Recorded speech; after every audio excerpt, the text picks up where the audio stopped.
मुझे आपसे 2 सवाल पूछने हैं। कहते हैं जीवन मरण पहले से डिसाइडेड होता है,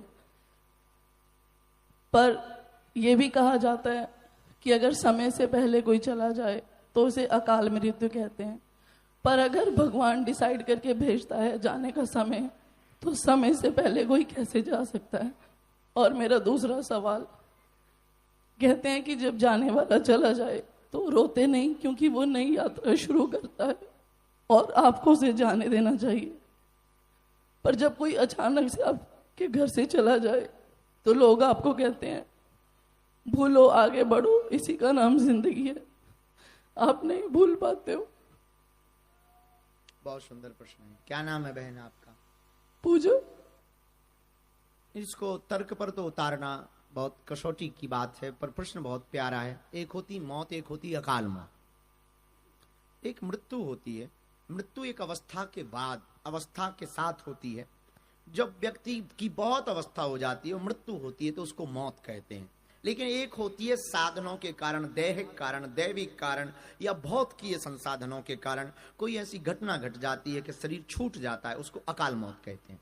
आपने एक प्रश्न का कोड किया कि ईश्वर भेजता है सबको, कि इसका ये फिक्स है। ये बात तो तय है कि फिक्स है। जैसे पेपर के 3 घंटे में पेपर देना फिक्स है, पर कोई बच्चा बहुत स्पीड में लिख करके बाहर निकल आए तो उसमें पेपर के घंटे को निश्चित करने वाली की गलती नहीं है, क्योंकि उसने तो निश्चित कर रखा है। उसी प्रकार हम अगर लापरवाही करेंगे, या कोई देवयोग बन गया या कोई रोग बन गया, और उस कारण से अगर बहुत जल्दी आयु के पहले शरीर छूट गया, उसमें ईश्वर की गलती नहीं है। इसलिए तन भी हमने कि शायद ये कोड बोला हो या ना बोला हो, हम 10 लाख की गाड़ी में डीजल की जगह केरोसिन नहीं डालते ताकि इंजन खराब ना हो जाए, पर करोड़ों की गाड़ी में हम जरूर गंदा भोजन, गंदा खाना पीना डाल रहे हैं, ये ख्याल नहीं रख रहे हैं। यही इंसान की मूर्खता है।